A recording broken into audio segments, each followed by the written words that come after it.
Well, welcome back to the C Files, folks. Thanks for joining me. Don't forget to like and subscribe. And we're back into the Christmas book again, The Battle for Christmas by Stefan Essenbaum. It's a history of Christmas in the United States. It was a Pulitzer Prize finalist, and it says a cultural history of America's most cherished holiday. I'm beginning chapter 2 in this reading. And sit back, relax, and enjoy the story of Christmas in America. Let me bring this down just a slight bit. There we go. Chapter 2, Revisiting a Visit from St. Nicholas. Introduction, John Pintard's Holiday Scare. The Christmas season was always an important occasion in the life of John Pintard, a prominent New York City merchant and civic leader of the early 19th century. As Pintard went to bed on the evening of December the 31st, 1820, he was looking forward to the schedule he had carefully laid out for the celebration of New Year's Day, the season's end. First, he would get up early for a private chat with his daughter, who was married, but still lived in the household. Next, there would be a devotional morning service at a nearby Episcopal church. The middle hours of the day would be devoted to an extended round of ceremonial and friendly visits with acquaintances and colleagues around the city. Finally, at mid-afternoon, Pintard would return to his Wall Street home, where the entire household would, as he put it, assemble around our festive boards for a little family party, a meal of venison and other holiday dishes that had been prepared weeks in advance and punctuated by a series of toasts, drunk with all affection and old-fashioned formality. Pintard managed the next day to get through most of the activities he had planned, but only after his night's sleep had been interrupted. Not once, but twice. First, in the middle of the night, with the household sound asleep, Pintard's daughter was awakened when she heard someone take a key and deliberately open the door.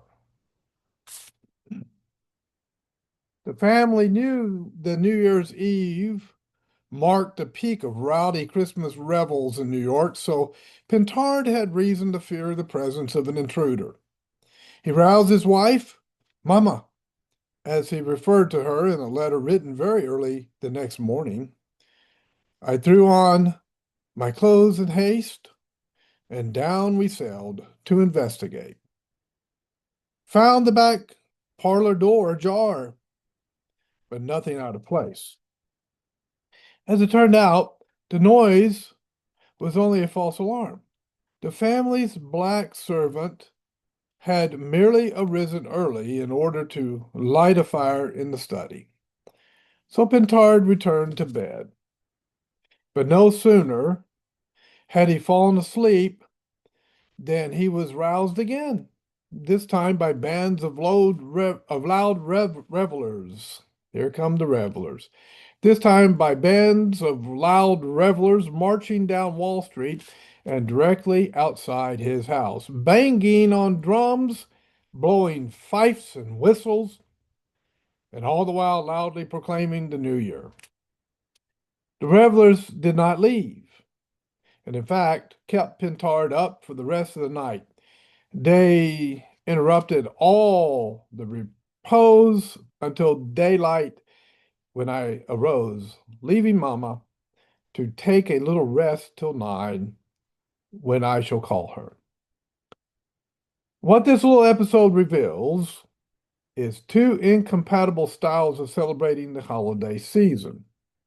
One of them, that of John Pintard, was a daytime affair, genuinely formal and quiet. The other, that of the revelers in the street, was nocturnal, aggressively public, and just as noisy as they could make it. It was, in short, carnival.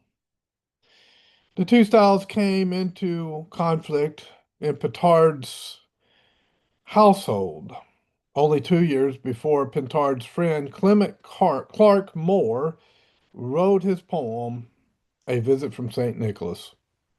The account of a rather different kind of nighttime visitation during the Christmas season.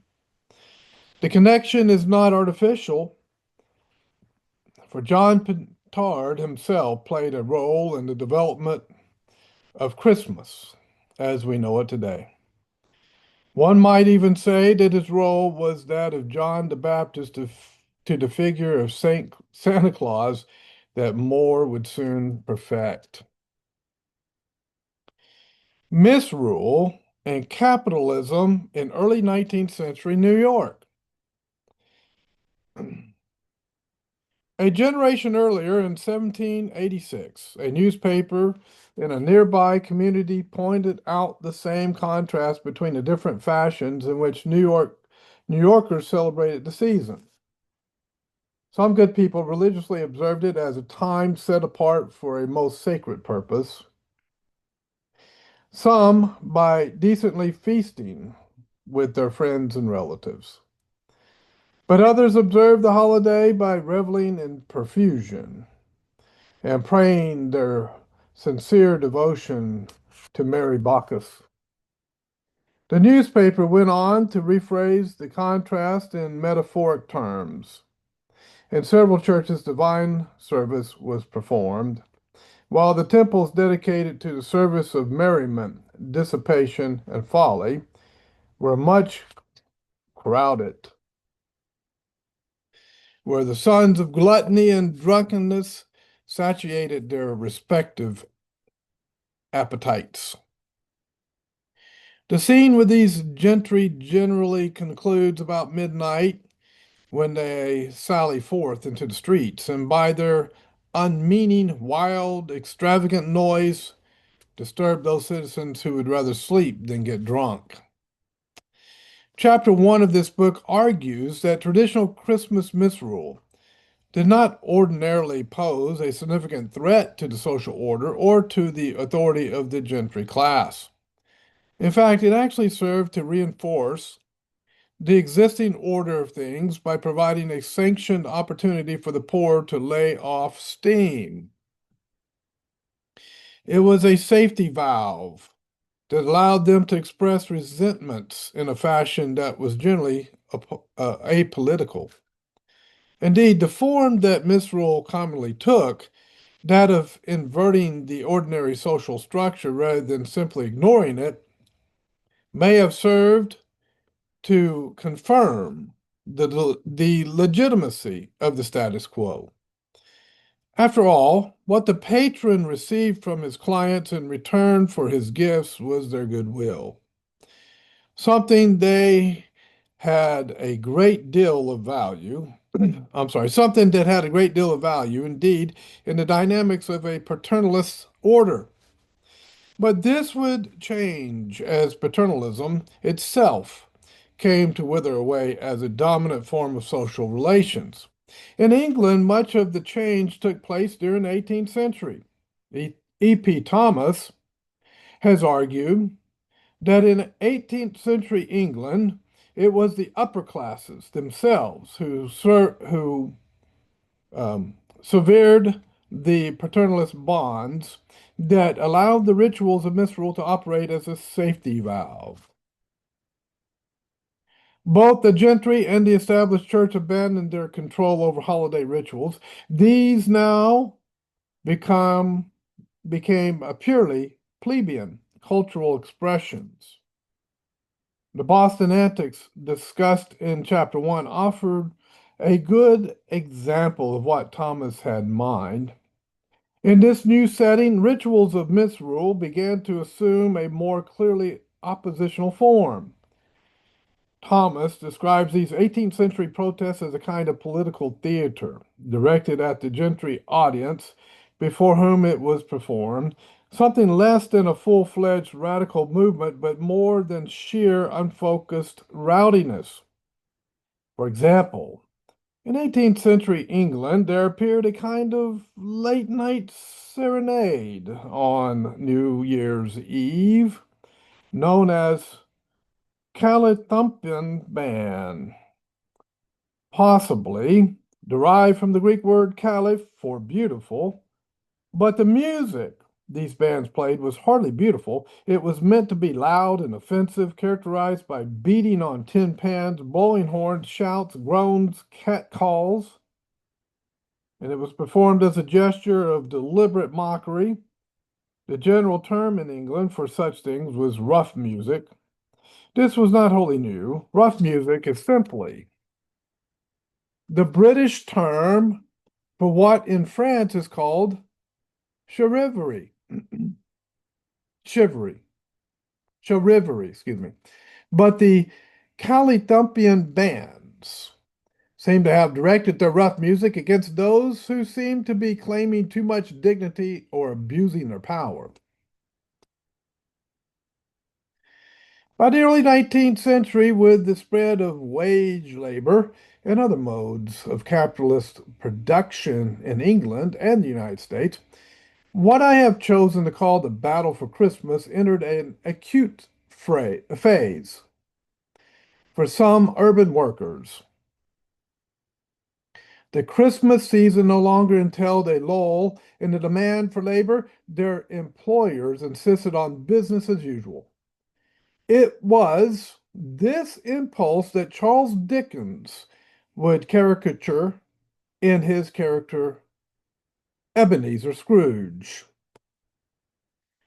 For other urban workers, the coming of winter brought the prospect of being laid off, as the icing up of rivers brought water-powered factories to a seasonal halt. December's leisure thus meant not relative plenty, but forced unemployment and want. The Christmas season, with its carnival traditions of wassail, misrule, and Callithumpian street theater, could easily become a vehicle of social protest, an instrument to express powerful ethnic or class resentments. Little, little wonder, then, that the upper classes displayed little interest in making the season a major holiday. Before the mid 1820s, the holiday was mentioned only cursorily in British and American newspapers. The turn of the 19th century may have marked a historic low point in the celebration of Christmas among the elite. Let us return then to New York City, where John Pintarb's neighborhood was subject to the rough music of the Callithumpian Band in 1821, and where our modern American Christmas was invented the following year with the composition of Clement Clarke Moore's poem, A Visit from St. Nicholas. New York, in the early 19th century, was a fast-growing place. As late as 1800, the urbanized part of the city covered only a small area at the southern tip of Manhattan Island, well to the south of what are now the numbered streets. But the size of the city's population had begun a rapid, almost geometrical increase from 33,000 in 1790 to 200,000 in 1830 and 270,000 just 5 years later. In order to accommodate the rapid increase in population, the city in 1811 started implementation of a plan to construct a regular grid system of numbered streets and avenues that would crisscross the entire island. As we shall see, this plan would have an effect on Clement Clarke Moore. The numerical growth of the city's population was accompanied by a change in its composition, an influx of immigrants, especially Irish Catholics, and the appearance of an impoverished underclass that was living for the first time in its own poor districts, generally divided up by ethnicity and race, along with a wealthy upper class that took up residence in its fashionable ones. In the second decade of the 19th century, New York underwent an explosion of poverty, vagrancy, and homelessness. That was followed in the third decade by serious outbreaks of public violence. In the eyes of New York's respectable citizens, to quote a recent historian on the subject, the entire city appeared to have succumbed to disorder. It seemed to be coming apart completely. Many well-to-do New Yorkers began to move out to new uptown estates, which they enclosed with fences or hedges. In turn, those fences were sometimes pulled down and the hedges uprooted by poor and homeless people who persisted in regarding the new estates as common land open to everyone. As a result, by the 1820s, these estates were commonly being guarded by watchmen drawn from the same underclass as the rioters themselves. The city streets became the center of a different version of the same conflict. As Elizabeth Blackmar has written, the city's poorest residents, peddlers, rag pickers, prostitutes, scavengers, beggars, and criminals, depended for subsistence on the freedom of the streets and the unregulated opportunity to accost strangers at will, whether for legal or illegal purposes. But by the 1820s, the propertied classes had begun to make systematic efforts to protect themselves from such unwanted intrusions from the streets. John Pintard was one such propertied man. He was deeply troubled by the increasing visibility of poor people and by the danger their aggressive behavior posed to respectable New Yorkers. Pintard was the moving force behind the establishment in 1817 of the Society for the Prevention of Pauperism, an organization designed to put both a cap on the skyrocketing cost of poor relief and a stop to the public begging and drinking of the poor in order to make the city streets, a safe place for people like himself. Needless to say, all these efforts failed. By 1828, Pintard was acknowledging that the problems of poverty, drinking, and street crime had, quote, I confess, baffled all our skill. The evil is obvious, acknowledged by all, but a sovereign remedy appears to be impossible, end quote.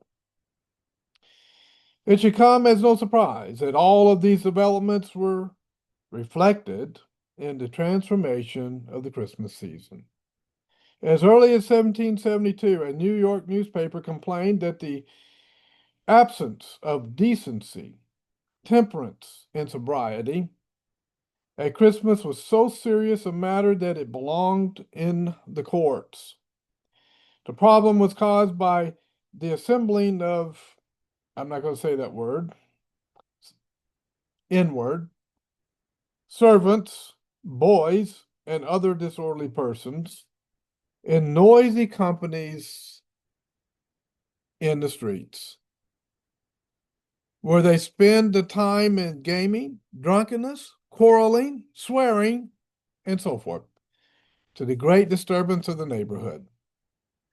The behavior of these rowdies was so highly scandalous, both to religion and civil government, that it is hoped the magistrates will interpose to suppress the enormity. By 1820, Christmas misrule had become such an acute social threat that respectable New Yorkers could no longer ignore it or take it lightly. What Susan G. Davis has demonstrated in her study of Philadelphia in this period holds equally true of New York. By the 1820s, bands of roaming young street toughs, members of the emerging urban proletariat, were no longer restricting their seasonal reveling to their own neighborhoods. They had begun to travel freely and menacingly wherever they pleased, often carousing in disguise, a holdover from the old tradition of mumming. These street gangs marauded through the city's wealthy neighborhoods, especially on New Year's Eve, in the form of Callithumpian bands, which resembled and may have overlapped with the street gangs that were now vying for control of the city's poorer neighborhoods. Throughout the night, these bands made as much noise as they could, sometimes stopping deliberately at the houses of the rich and powerful. In 1826, for example, such a gang stopped in front of the Broadway house of the city's mayor.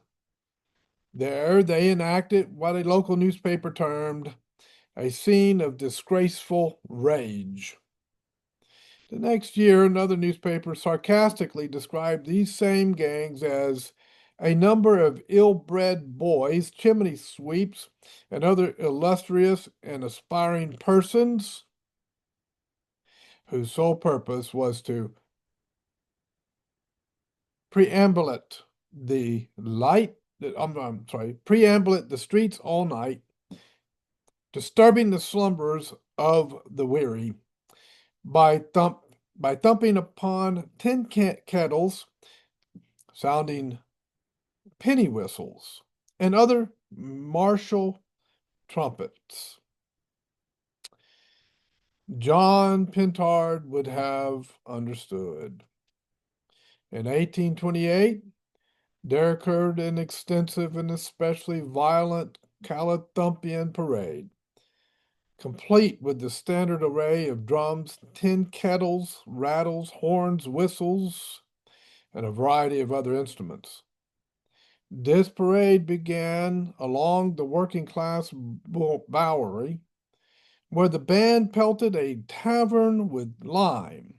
Then it marched to Broadway, where a fancy upper class ball was being held at the City Hotel.